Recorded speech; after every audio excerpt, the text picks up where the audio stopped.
no see. It was one of those periods where the wheels fell off. That boiler problem just carried on and carried on, and then there were things.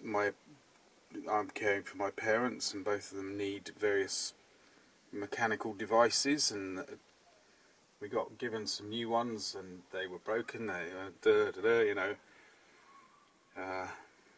couldn't be used, and so on, and everything just mounted up and mounted up. So eventually here we are, and we're going to do some painting. I'm reduced to working on a stool, but that's what it's like these days. Never mind. Brown. I was wondering what the next step would be, but it does seem painting is the future. It means I'll pop a few bits on and do a bit of weathering, and then, you know, we're nearly there.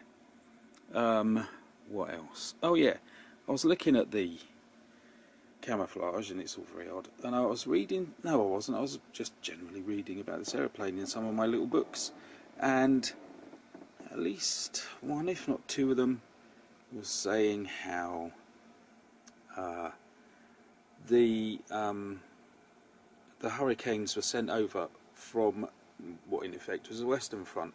So they went over to North Africa and the Middle East in the green and brown camouflage, and gradually they were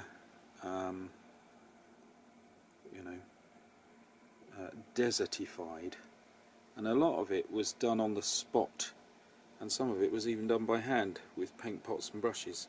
So I've tried to get a little bit of that in on this, and I used a very tired, worn small brush just to get sort of less than human sized fuzziness and messiness to it. So yeah, this one is hand painted, literally and in principle. There's another thing I always find with camouflage on aircraft. Look, this is an example. The sides and the tops and things don't match up. So the dark brown goes to the spike,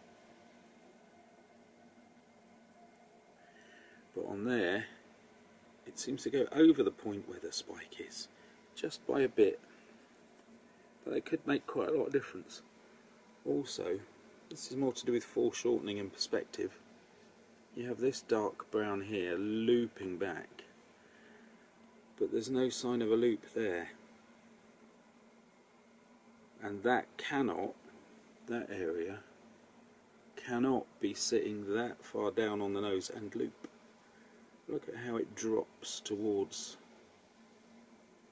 the pipes. Just a thought. I'm going to paint the underside now. I've got the right colour. Who knows how it will come out though, because the underside is still sticky, and I reckon that's been more than 10 days. Thrills and spills to come. Right, squeezed into a corner of the workshop now. It just goes from bad to worse.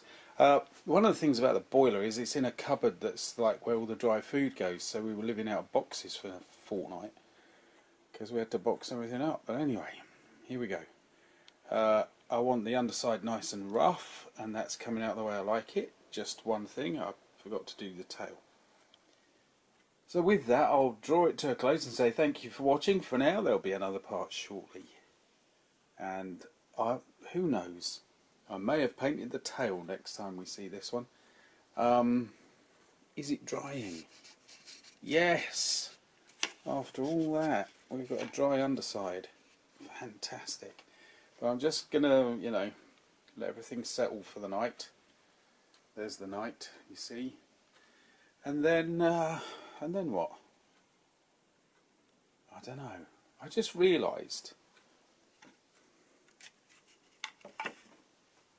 this side, kind of brown on brown, is a bit like that utility car that I've just done. Maybe I need to do something green for a change.